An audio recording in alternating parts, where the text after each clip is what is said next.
समन्ता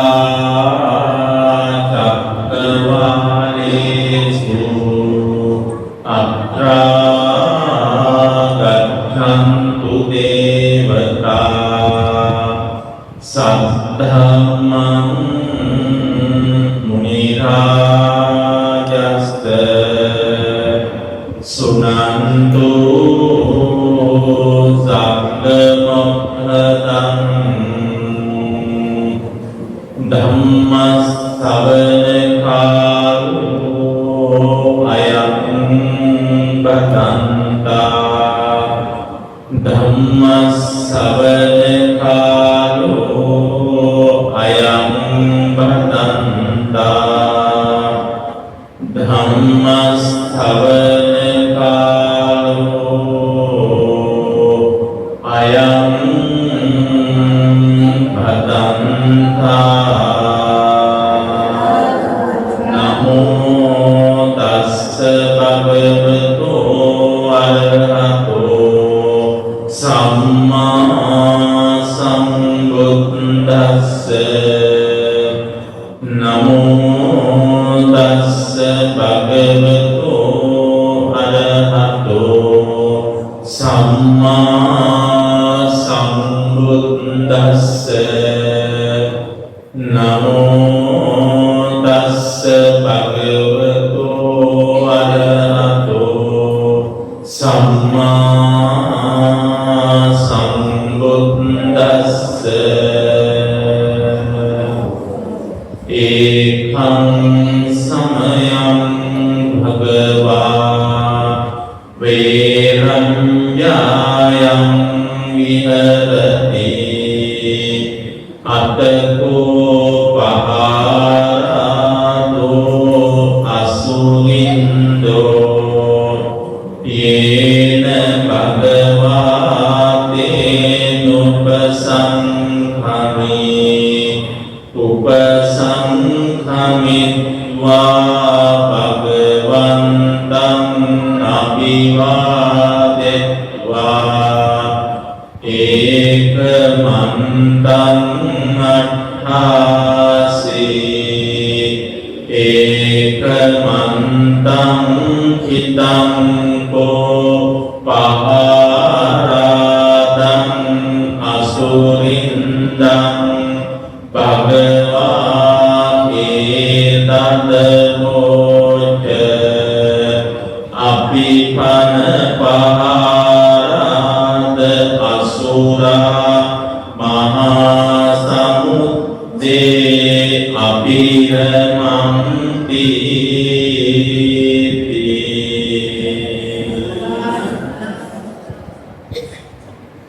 विहाराधिपति गौरवार्थ अपे नैतिक हरियाण हामुद्रन वහන්සේගෙන් සහ අපේ පොඩි හාමුදුරන් වහන්සේලා සියලු දෙනාගෙන් ගෞරවයෙන් අවසරයි.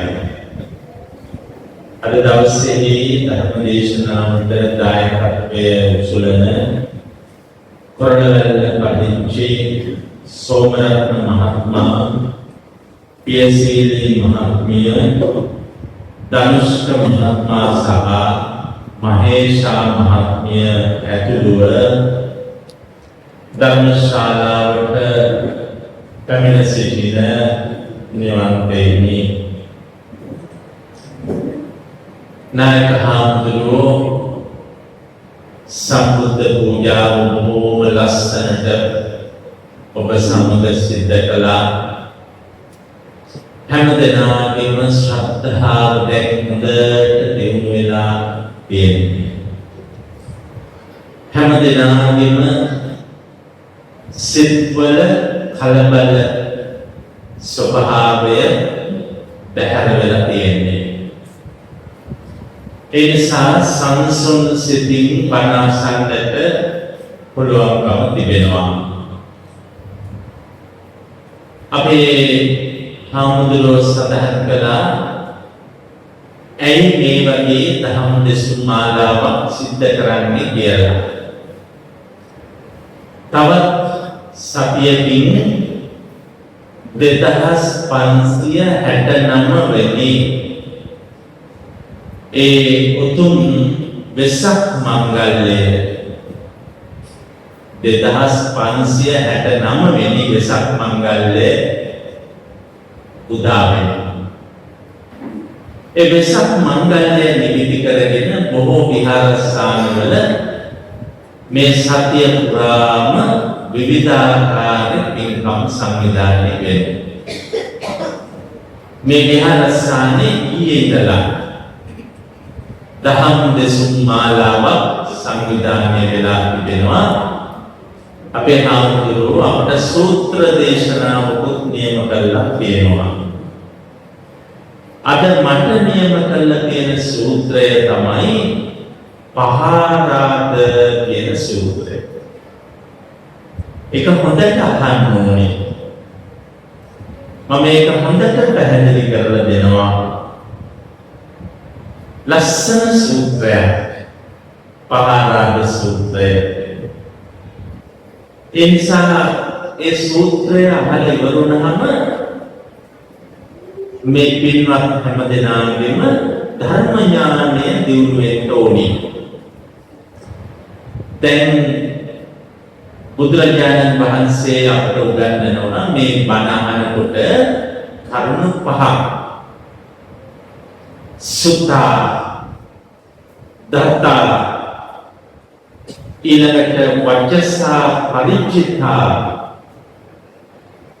මනසානුපෙක්ඛිතා, දිට්ඨියා සුප්පටිවිද්‍යා. මෙන්න මේ කරුණු පහ සාක්ෂාත් කරගන්න කියලා බුදු පියාණන් වහන්සේ විවිධ තැන්වල අපිට කියලා තියෙනවා. දැන් මගේ මේ පැයක දේශනාව ඉවර වෙනකොට ඔබ මේ කරුණු පහ එකතු කරගන්න බලන්න. සුතා,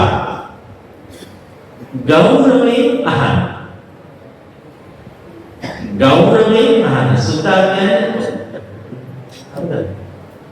සවන් දෙන්න. සුතා කියන්නේ සවන් දෙන්න. ඇසීම. ඒ නිසා හොඳින් අහන්න. හොඳින් ඇහිීමම ආනිසංසයයි. බුදු පියාණන් වහන්සේ මාතෘ දෙවඟනට දහම් දෙසන්න සුරලවට වැඩි වෙලාවේ ලස්සන වැඩක් වෙනවා. ඒ තමයි බුදුහාමුදුරුවෝ දෙවි දේවතාවෝ පිරිවරා ගත්තහම ඒ එක එක දෙවියන්ට බුදුහාමුදුරුවෝ පැවරුවා කවර පිනකින්ද දිව්‍ය සම්පත් ලැබුවේ කියලා කියන්නේ. බුදුහාමුදුරුවෝ ඉදිරියේ කියන්නේ. ඒක මිනිස් ලෝකේ මිනිස්යන්ට ඇහෙන ලෙස කියන්නේ. මනුෂ්‍ය ලෝකේ කියන්නේ එදා අපි ඔබේ කියන අපට ඇහෙන්නේ. දිව්‍ය ලෝකේ දෙවිවරුන්ගේ හඬ අපට ඇහෙන්නේ.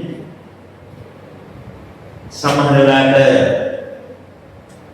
අපිට ඒ සමහර දෙන්න පුළුවන් කොහොමද ඒක වෙන්නේ? අද කවදාවත් අපිට දෙවියන්ගේ හඬ ඇහෙන්නේ නැහැ. දෙවියන්ගේ සාකච්ඡාවල් අපිට ඇහෙන්නේ නැහැ. ඒවා ගැන තොරතුරු අන්තර්ගත වන එකම තැන බණ පොත.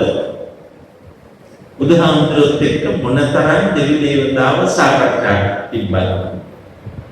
එතකොට දැන් මේ දෙවියන්ගේ හඬ මනුෂ්‍ය ලෝකෙට ඇහෙන්න සැලසුවේ විචාරකින් නෙමෙයි.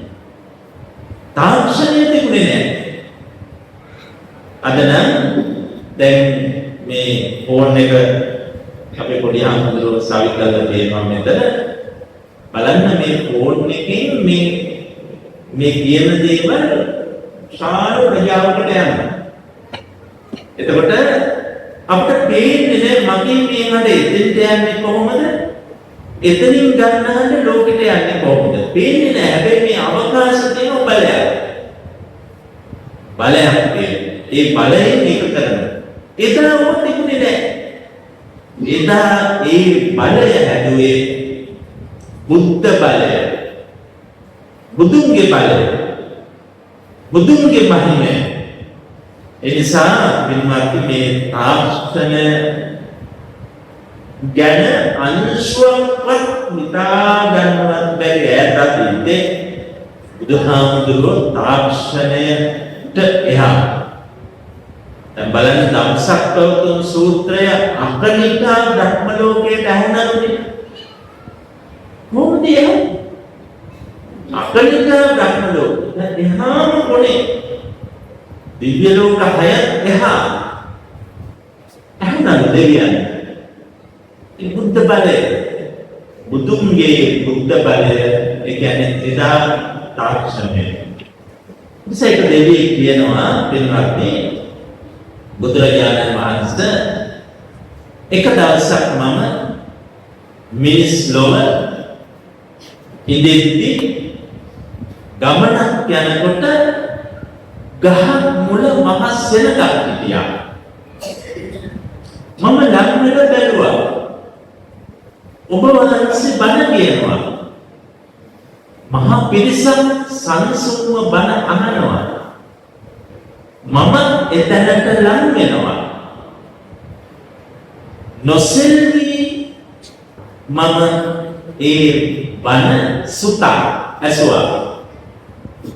බුදුරජාණන් වහන්සේ මට වෙන පිනක් කරගන්න වෙලාවක් ලැබුණේ නැහැ තිබුණේ නැහැ. නොබෝ දිනකින් හදිසියෙ මාමලා නොබෝ දින හදිසියෙ මරණ මොහොතේද මගේ සිතට ආවේ මං ඔබ වහන්සේ ළඟ බණ ඇහුවා නේද? ඒ සතුට තමයි මට දැනෙන්නේ. මං මියදී මේ මහා දිව්‍ය සම්පත් ලබන්න මට හේතුනේ අන් කවර පිනක්වත් නෙවෙයි හොඳින් බණ ඇසීමේ පිනයි. ඒක නිසා පින්වත්නි බණ ඇසීම අති ගෞරවණීය වැඩක්. ඒක අමවට ගියාට කරන්න බෑ. ඒක කලබලෙන් කරන්න බෑ. ඒක ෆෝන් එකත් එක්ක කරන්න බෑ. කිසිම තැනක බණහන තැනක ෆෝන් පාවිච්චි කරන්න එපා. තනිකර ඒ වැඩේ තියාගෙන නැති වෙලා යන්න. ඒ නිසා අදිවාසීන් ෆෝන් එක නාදයෙන් නවත්තෙන්නේ. ඒක ඇතුළු වෙනකොටම අපිට තාක්ෂණය කියලා දීලා තියෙනවා. නිහඬ කරගන්න. තාක්ෂණය කියලා දීලා තියෙනවා. එතකොට ඒ තාක්ෂණය අපි දැනගෙන තමයි බණ කියන තැනකට එන්න ඕනේ. එතකොට කොච්චර ආනිසංසදායක පින්කමක්ද මේ. ඒ නිසා තමයි බුදුහාමුදුරුවෝ වදාළේ සුතා. ඊළඟට තහතා ධර්මය කරගන්න. අසුදේ ධර්මය කරගන්න. ඊ හාමුදුරුවෝ කියපු ටිකට මතකද?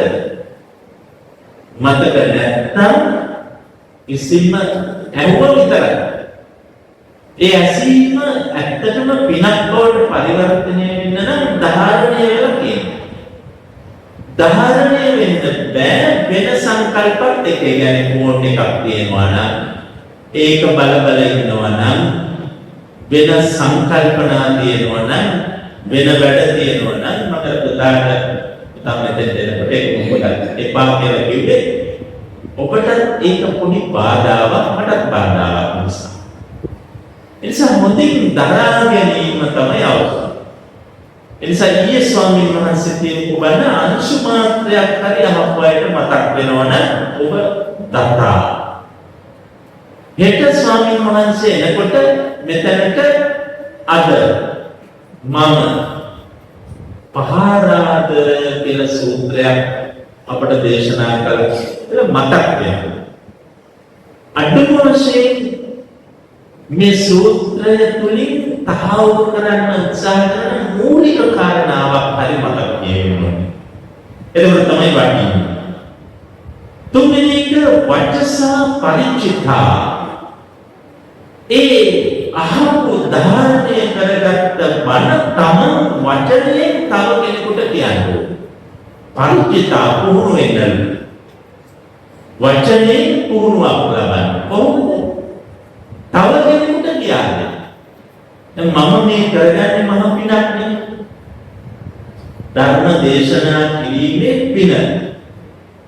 එතකොට මා කරගන්නා මේ පින ඔබට කරගන්න පුළුවන් ගෙදරට ගිහිල්ලා ඔක්කොම ඕනේ නැහැ. සාරාංශය දේශනාවේ වචනයෙන් තව කෙනෙකුට කියන්න. එතකොට ඔබට හොඳට මතක වෙනවා. මතක රැඳෙනවා. වචසා පරිචිතා වචනයෙන් පුහුණු වෙන්නේ. මනසානුපෙක්ඛිතා නුවණින් මෙනෙහි කරන්න. වචනයෙන් පුරුදු කරන්න, නුවණින් මෙනෙහි කරන්න. ඒක කියන්නේ ඒක ටිකක් ගැඹුරට යන්න. බුදුරජාණන් වහන්සේගේ ධර්මය හැම වෙලාවෙම ගැඹුරක් සහිත ධර්මයක්. දැන් මේ සූත්‍රයේ ඒ ගැන කියයි. ගැඹුරට යන්න. මනසානුපෙක්ඛිතා සිතින් නුවණින් ටිකක් ගැඹුරට අරගෙන යන්න. පස්වෙනි එක තමයි දිට්ඨියා සුපටිවිද්‍යා. ඒ කියන්නේ දිට්ඨියා ඔක තමයි වැදගත්. දෘෂ්ටිය ඒ අපි හැමෝටම දෘෂ්ටියක් තියෙනවානේ. ස්වාමීන් වහන්සේගෙන් මට මගේ ජීවිතේ දෘෂ්ටියක් තියෙනවා ධර්මයෙන් හදාගන්න. වෙන කිසිවක් නෙවෙයි. ධර්මයෙන් මගේ ගමන් මඟ මම කොහොමද සකස් කරගන්නේ කියලා මම මේ දෘෂ්ටියක වැඩ කරනවා. එතන මේ කිහියත් ඔක්කොම වැඩ කරන අය. උගා ජීවිතේ මේ කාර්ය බහුලයි. ඒ කාර්ය බහුල අය වුණා මේ පොඩි දරුවෙක් හරි මෙතන ඉන්නවා නම් දෘශ්‍යයක් තියෙනවා. මම මගේ ජීවිතේ ඉලක්කය මොකක්ද? ඉලක්කය. අන්න ඒ ඉලක්කයට නිවැරදිව යන්නේ කොහොමද කියලා ධර්මයෙන් සාකච්ඡා. ධර්මයෙන් අර්ථවත් කරගන්න. ඔබට හරිම නම තමයි සම්මාදිට්ඨිය ඇති කරගන්න. සම්මාදිට්ඨිය. උගාක් වෙලාවට අපි ඉන්නේ මිත්‍යා දෘෂ්ටිවල. මිත්‍යා දෘෂ්ටිවල. බණ අහනකොට ඒ උගා මිත්‍යා දෘෂ්ටි බැහැරෙනවා. ඇත්තටම අපි වෙනම සාකච්ඡා කරන්න ඕනේ මේ අපේ මිත්‍යා දෘෂ්ටි මොනවද? අපි සමහර දේවල් ගැන කල්පනා, මරණය ගැන කල්පනා කරන්නේ සම්මා දිට්ඨියෙන්ද මිත්‍යා දෘෂ්ටියෙන්? බලන්න. වෙනත් බොහෝ හොඳ වෙලාවල්, නරක වෙලාවල් ඒව ගැන අපි කතා කරන්නේ සම්මා දිට්ඨියෙන්ද මිත්‍යා දෘෂ්ටියෙන්? රාහු කාල, ලග්න, ඒ රාශික මේවා ගැන අපේ කල්පනාව සම්මා දිට්ඨියට අදාළද මිත්‍යා දෘෂ්ටියට අදාළද කල්පනා කරලා බලන්න. ඒ නිසා හැම වෙලාවෙම හොඳ ධර්මදරයා කිසිම විචේක මිත්‍යා දෘෂ්ටි වලින් රැඳෙන්නේ නැහැ. දැන් එක වචනයකින් මේක කියලා ඉවර කරන්න මම කෙනෙක් මරුණම අවසන් කටයුතු කරන්න සිකුරාදා තෝරා නොගන්නේ මිත්‍යා දෘෂ්ටිකයෝමයි. අඟහරුවාදා තෝරා නොගන්නේ මිත්‍යා දෘෂ්ටිකයෝ. ඒගොල්ලෝ මිත්‍යා දෘෂ්ටිකයෝ. ඒගොල්ලන්ට පුළුවන් දෙයක හේතුවක් කියන්නේ. සමිත හොඳ නම් ඒක කාමද නරක. බදාද රහස්පතින්ද හොඳ නම් ඒ සිකුරාද නරක. හේතුවක් කියන්නේ නැහැ. ඊළඟට මරුණට පස්සේ මේ මලමුණත් එක්ක තියෙන ගනුදෙනුව මොකක්ද? ඒක කොයි වෙලාවෙ මේ මහ පොළොවේ මිහිදන් කළාම මොකද? වෙලාවල් බලන්නේ මොකටද? නැකත් හදන්නේ මොකටද? තනිකර මිත්‍යා දෘෂ්ටිනේ. එතන හොඳ ධර්මදායය දන්නවා මේවායින් මිදෙන සම්මාදිට්ඨියෙන් වැඩ කරන්නේ. අනිත්‍ය හොඳට තේරුම් ගන්න කෙනෙක් කිසි දවසක වැඩ කල් ගන්නේ නැහැ. වැඩ කල් ගන්නේ නැහැ. අනිත්‍ය මෙනෙහි කරන කෙනෙක්. ඉතින් ඒක නිසා පිටපත්ටි ආමුදුරෝ ගොඩක් මහන්සි වෙලා වෙසක් කාලේ හැමදාම මේ පන්සලේ බණ මාලාවක් කියනවා මම හැමදාම එනවා මේ සැරේ මේ සූත්‍රයෙන් දහම් දෙසන්න කියලා තියෙනවා ඊළඟට මොන සූත්‍රය සාකච්ඡා කරන්නේ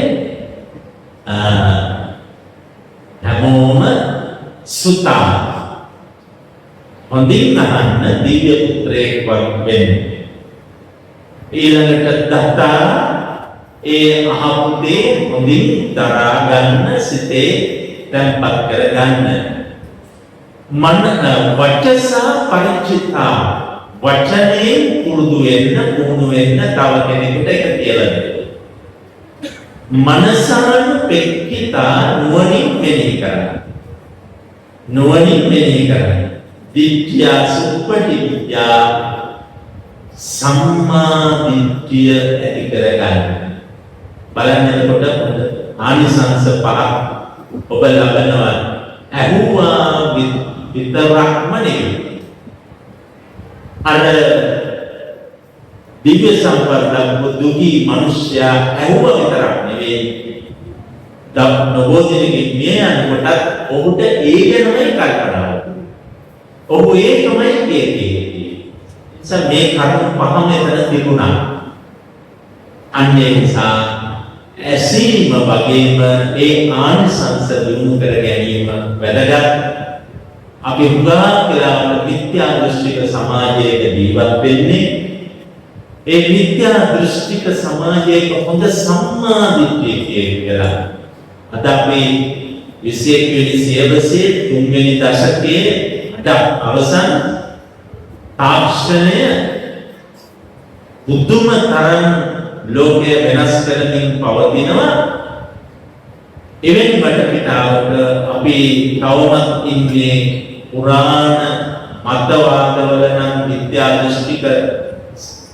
සංකල්පවල නම් අපි අලුත් වෙන්නේ නැහැ ඒ නිසා සම්මා දිට්ඨියෙන් වැඩ කරන්න පුරුදු වුණොත් විතරයි ධර්මානිසංස ලැබුණු කෙනෙක් වෙන්නේ දැන් අපි පහාරාද සූත්‍රය සාකච්ඡා කරමු මම මාතෘකා පාඩය ඔබට කියුවා ඒ තමයි පහාරාද සූත්‍රයේ ආරම්භක වැකිය බුදු ඒකං සමයං භගවා භාග්‍යවතුන් වහන්සේ එක් සමයක වේරංජාය විහෙරති වේරංජා කියන නුවර වාසය කෙරුවා වේරංජාවේ ඔබ දන්නවා වේරංජාව කියලා අපිට බණ පොතේ විතර හමු වෙනවා අත්තෝ පහාරාදෝ අසුරින්දෝ යේන භගවා තේනුපසං කමි ඒ වෙලාවේ අසුරේ පහාරාද කියලා අසුරේ බුදුරජාණන් වහන්සේ සමීපයට එනවා උපසංඛමිත්වා භගවන්තං අභිවාදෙත්වා බුදුන් සමීපයට පැමිණි පහාරාද අසුරයා බුදුරජාණන් වහන්සේ අභිවාදනය කරනවා ඒ කියන්නේ උත්කර්ෂවත්ව වඳිනවා ගෞරවයෙන් නමස්කාර කරනවා එහෙම කරලා ඒකමන්තං අට්ඨාසී එකක් පස්ව ඉන්නවා වාඩි වෙනවා ඒකමන්තං හිතං කෝ පහාරාදං අසුරින්දං භගවා ඒතදවෝච එහෙම ඉන්නකොට භාග්‍යවතුන් වහන්සේ පහාරාද අසුරින්දයාගෙන් අසුරයාගෙන් අහනවා අපිපන පහාරාද අසුරා මහා සමුද්දේ අභිරමන්තිති ඔන්නෝක තමයි ලස්සන අසුරයන් ගැන කතාව අපිට ඇන්නේ මේ මහා සමුද්‍රයේ පේන තෙක්මාන තියෙන මේ මීටර 500කින් යන මහා සමුද්‍රය ඔබටයි මටයි හරි අදාළයි සමහර වැසියෝ ඉන්නවනේ කවදාවත් මහා සමුද්‍රය දකින්නවත් නැති අපේ රටේ වුණත් කවදාවත් මුහුද දැක්කුනේ නැති අය. අපේ රටේ ඊළඟට ලෝකෙ කොච්චර රටවල් වල මිනිස්සු ඉන්නවද මුහුදක් දැක්කේ නැති දකින්න නැහැ. ඔය අපේ රටවල් වලට ඇවිල්ලා වෙරළට වෙලා ඉන්නේ ඇවිල්ලා අසිරිය බලලා. ඒ නිසා අපි මුහුද ළඟම ජීවත් වෙනවා. මුහුද දකින්නවා උදේ හවස මහා සමුද්‍රය. එතකොට මේ මහා සමුද්‍රය නිවාස කොට තමයි අසුර කියන වර්ගය අවසන්. අසුරය. එතකොට මේ අසුරයන් ගෙන් එක අසුරයෙක් තමයි මේ පහාරාත කියන්නේ. ඒ පහාරාත අසුරයා බුදුන් වහන්සේ ළඟට ඉඳලා බැඳලා එකක් වස්ව ඉන්නකොට බුදුහාමුදුරුවෝ ආනවා පහාරාත අසුරයන් මහා සමුද්‍රයේ අභිනමන්තිති ඉතාම හොඳින් සතුටින් වාසය කරනවාද නැද්ද? ඒ කියන්නේ මේ මහා සමුද්‍රයේ අසුරයන් සිත් අලවා වාසය කරනවාද? සිත් අලවා අභිරමන්ති රමණීය ලෙස එහි ඇලී ගැලී වාසය කරනවාද කියන එක තමයි බුදුරජාණන් වහන්සේ අසුරයාගෙන් ඇහුවේ. එතකොට අසුරයා කියනවා එසේ බුදුරජාණන් වහන්සේ අපේ මහා සාගරයේ බොහෝම සිත් අලවා වෙසෙන පිරිසක්. එතකොට බුදුරජාණන් වහන්සේ අහනවා අසුරය ඔබට මහා සමුද්‍රයේ සිත් අලවා වසන්නට හේතු වන කර්ම මොනවාද? හේතු වන කර්ම මොනවාද? ඔන්න එතකොට අසුරයා මේ පේන මහා සමුද්‍රයේ තියෙන ආශ්චර්ය අద్భుත කාරණා අටක් කියනවා. ආශ්චර්ය අద్భుත කාරණා අටක්.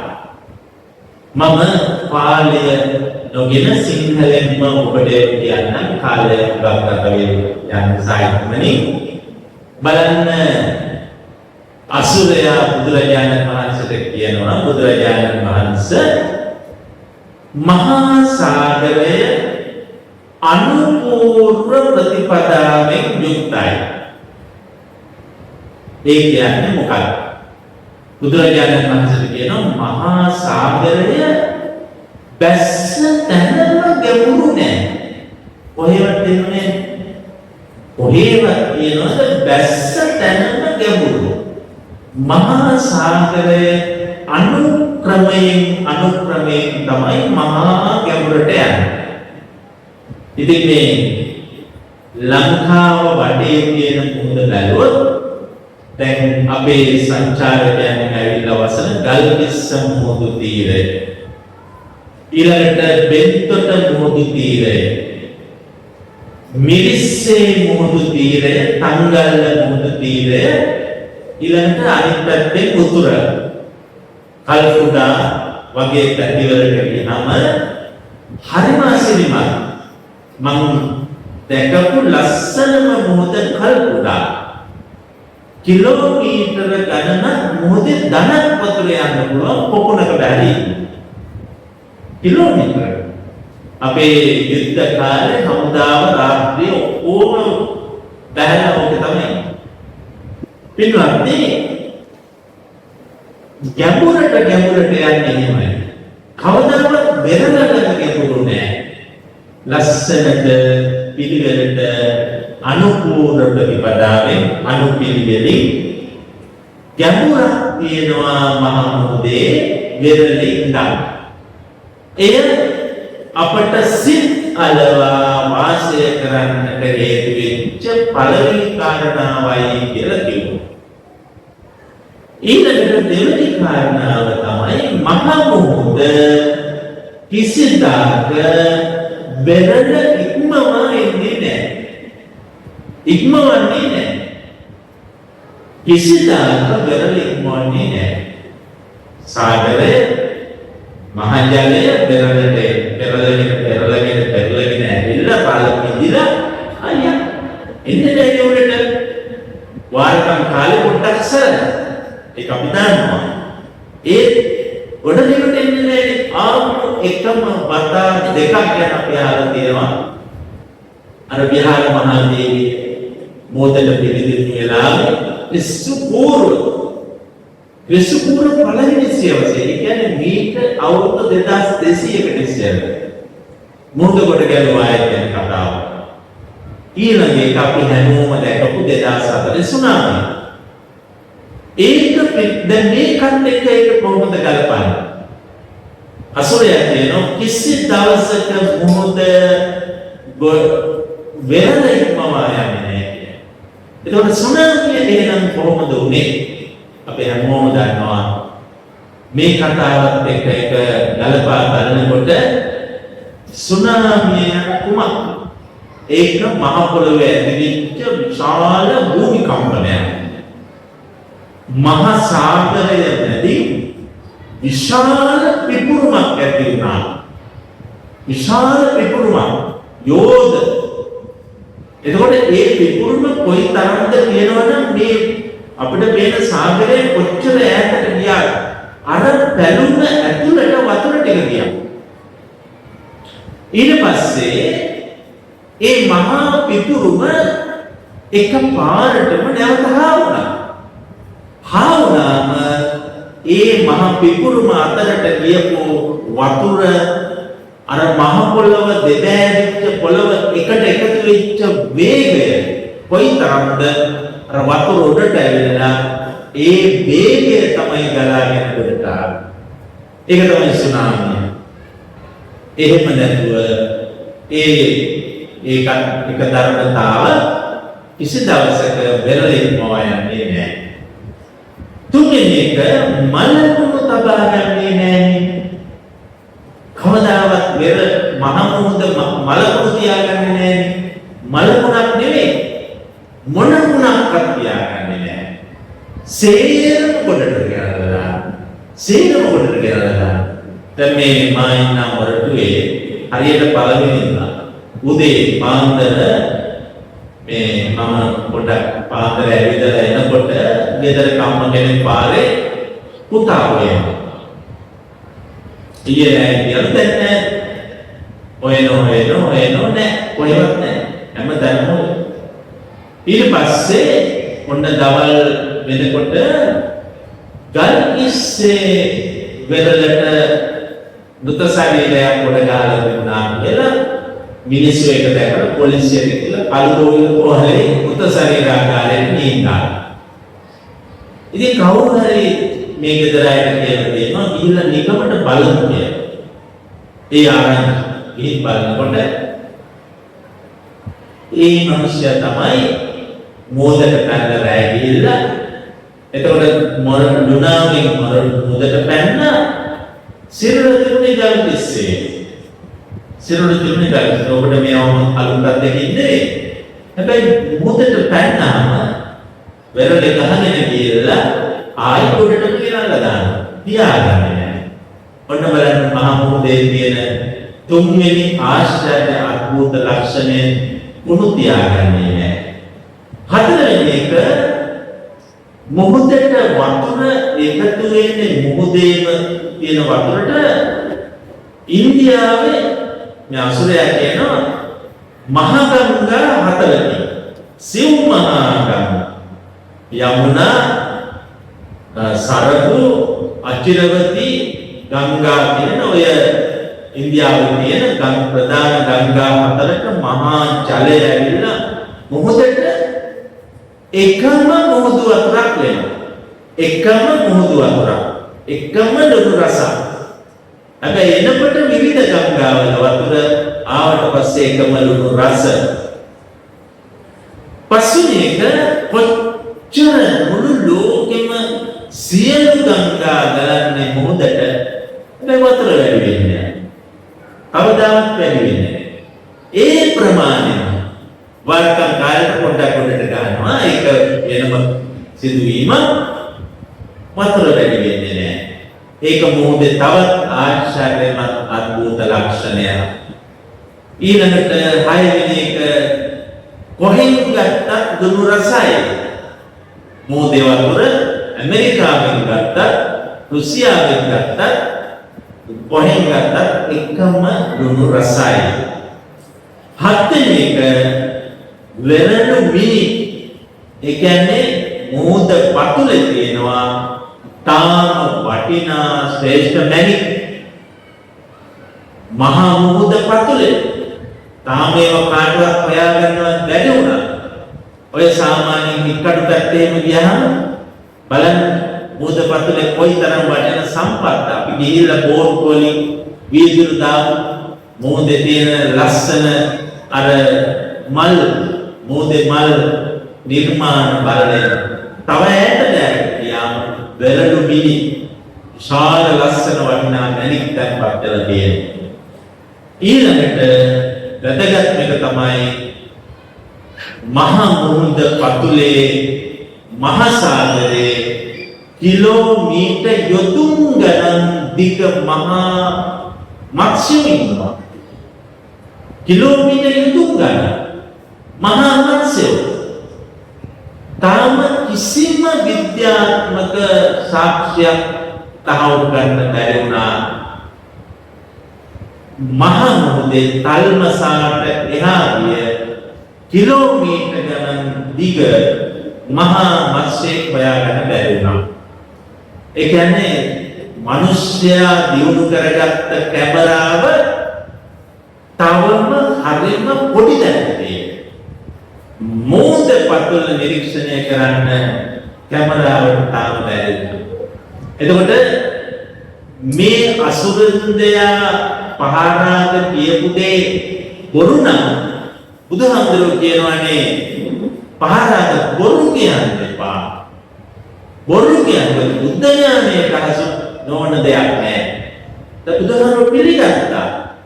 බුදුරජාණන් වහන්සේ පිළිගත්තා මහා සාගරේ තිමිංගල පිංගල ආදී සුවිශාල මත්ස්‍යෝ ඉන්නවට.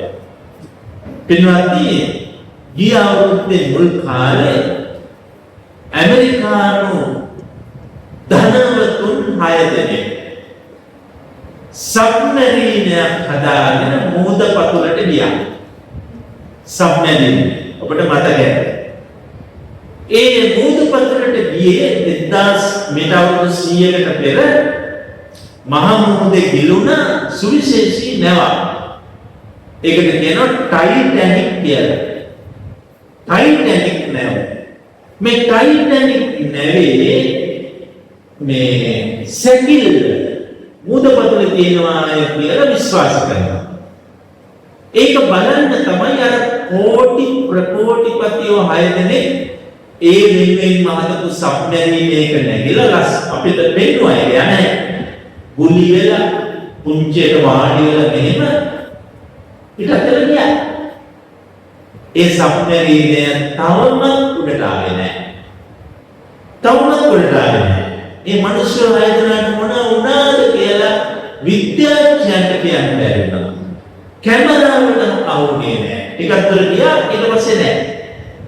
බිඳුනද, කැඩුනද, පිපුරුවද ඒ වුණාද කැලේ ටික එන්න ඕනේ වෙරළට ආවේ.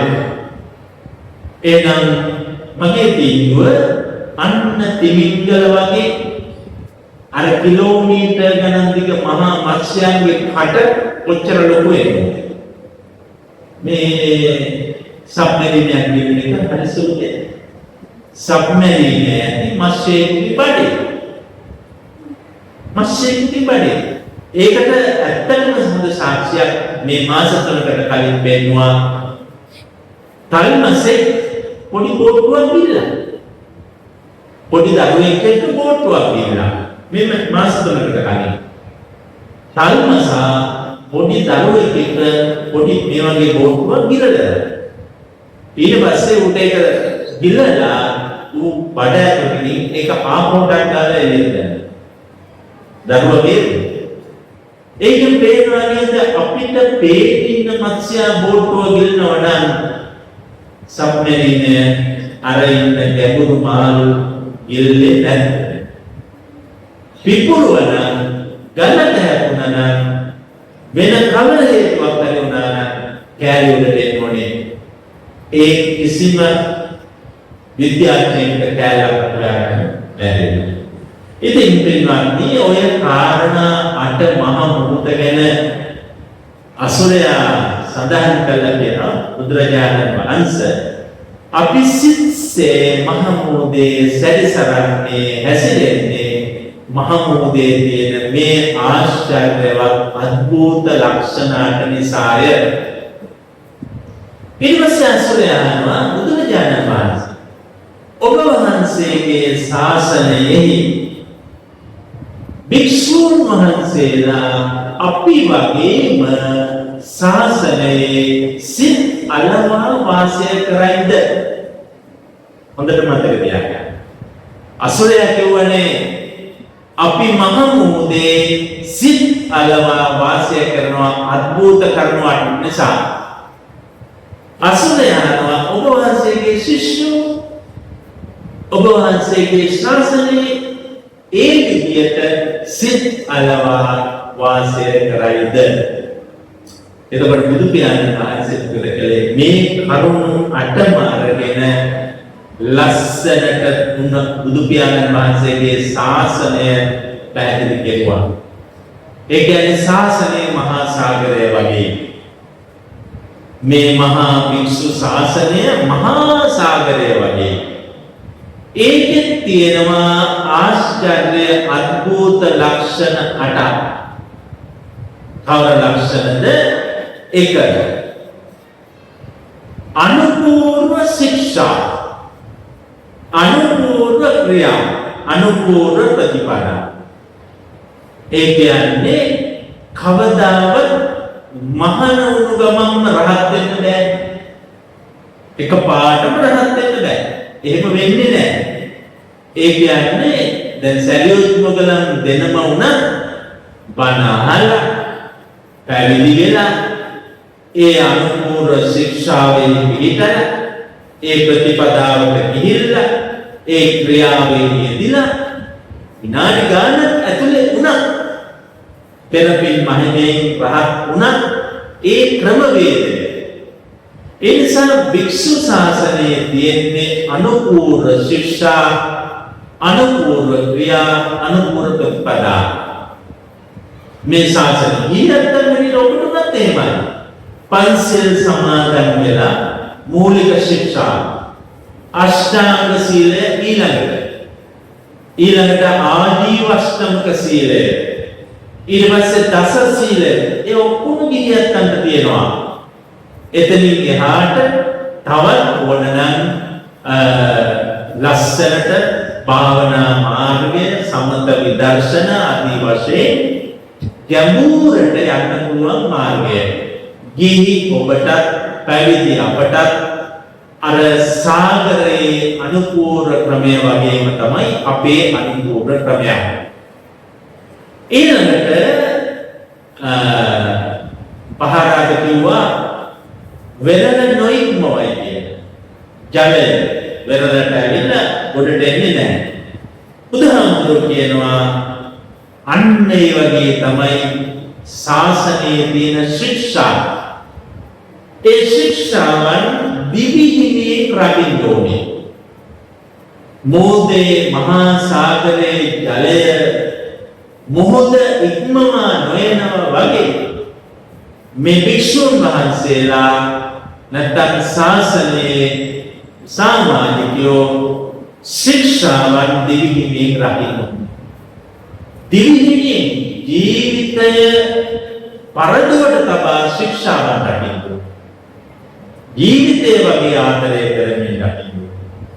බලන්න පොඩි හාමුදුරු කෙනෙකුට මේ පන්සලේ ඉන්න චූටි පොඩි හාමුදුරු උන්වහන්සේලා කොච්චරේ ශික්ෂාව දැන් මම එනකොට ඉස්සරහ වාඩි වෙලා ඉඳලා එක පාට නැගිටලා දොරවල් ඇරලා මාව එක්කගෙන ඇතුළට ගිහිල්ලා වාඩි වෙන ආසන පනවලා ගාථාව කියලා මට වැඳලා ඊළඟපස ටික ගෙනල්ලා හරිම ලස්සනයි.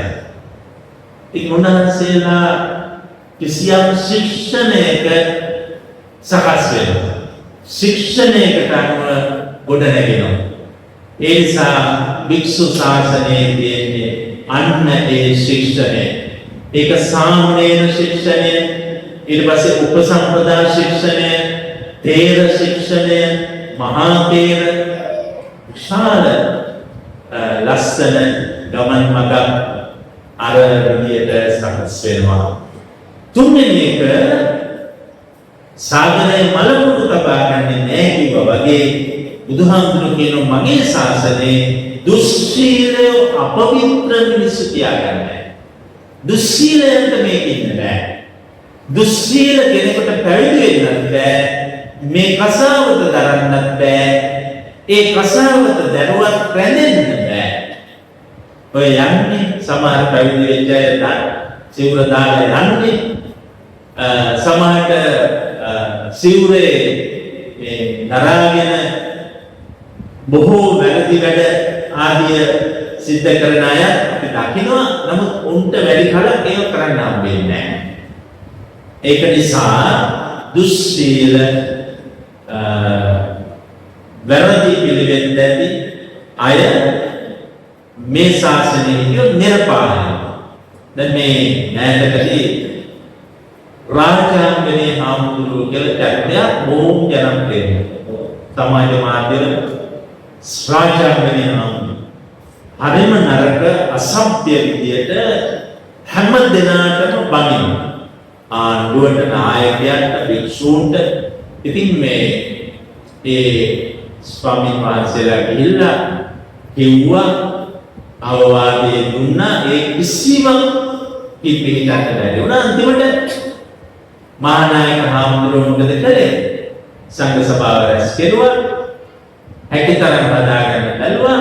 නෑ, නිරපාය.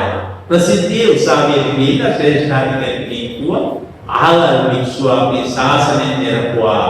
දැන් භික්ෂුවක් නෙවෙයි, සිවුරු දරුවට භික්ෂුවක්. ඒ නිසා දුස්සීලයන්ට මෙහි රැඳෙන්නට බෑ. ඊළඟට තමයි අර සිව් ගංගාවන්ගේ ජලය මුදට ඇවිල්ලා එකම ජලයක් හැදෙනවා වගේ මේ කසාවත් දරුවට පස්සේ කොයි පැත්තෙන් කොයි කුලයෙන් ආවත්, දැන් බුදුහාමුදුරුවෝ ශාස්ත්‍රීය කුලයෙන් ආවත්, බ්‍රාහ්මණ කුලයෙන් ආවත්, වෛශ්‍යාව, ශූද්‍රාව එදාට එකම භික්ෂු වංශයක්, එකම ශාක්‍ය පුත්‍රයෝ, එකම ශාක්‍ය පුත්‍රයෝ, කිසිදු වෙනසක් නැහැ. එතකොට කෙනෙකුට අහන්න පුළුවන් ලංකාවේ එහෙනම් මේ නිකාය වශයෙන් බෙදලා ඉන්නෝනේ? කිසිම බෙදීමක් බෙහෙදයක් නැහැ. දැන් මම මෙතෙන් දෙනවාද එහෙම බෙහෙදයක් දෙනවා. මම වෙන නිකාය, අපි අරණ්‍යයන් හඳුන වෙන නිකාය. දැන් කොච්චර සහෝදරයෙක්, කොච්චර ගෞරවණීය, කොයිතරම් උන්වහන්සේට මාගේ ගෞරවය, උන්වහන්සේ මට කරන ගෞරවය. අපි ඔක්කොම බුද්ධ පුත්‍රයෝ. මොන වර්ණ සිවුරු පෙරුවත් අපි බුදුන්ගේ පුත්‍රයෝය. ඒ හැඟීමෙන් වැඩ කරන නිසා කිසි විටක බෙහෙද බින්නතා හදාගන්නේ නැහැ. ඒ නිසා කොයි වංශයෙන් ආවත්, කොයි කුලෙන් ආවත් අපි කසාවත් දරුවම එකම බුදුන්ගේ කුලයේ, බුද්ධ ගෝත්‍රයේ. ඒක වෙනස් කරන්න කාටවත් නැහැ. ඊළඟට ජලය කොයිතරම් සාගරයේ පිරුණත් මේ උතුරායන්නේ බුදුහාමුදුරුවෝ කියනවා කොයිතරම් අරහත් පදවියට පත් වෙලා නිවනින් පිළිනුවට පස්සේ, නිවන් දිනුවට පස්සේ කොච්චර නිවන් දිනුවත් ඉගෙනෙන්නේ නැහැ, ඉවර වෙන්නේ නැහැ. මේ ශාසනය අලුතෙන් නැවත ගොඩනැගෙනවා. ඊළඟට සයුර එකම ලුණු රසයි කිව්වා බුදුහාමුදුරුවෝ. කිව්වා මගේ ශාසනයේ ධර්ම විනය එකම විමුක්ති රසයයි.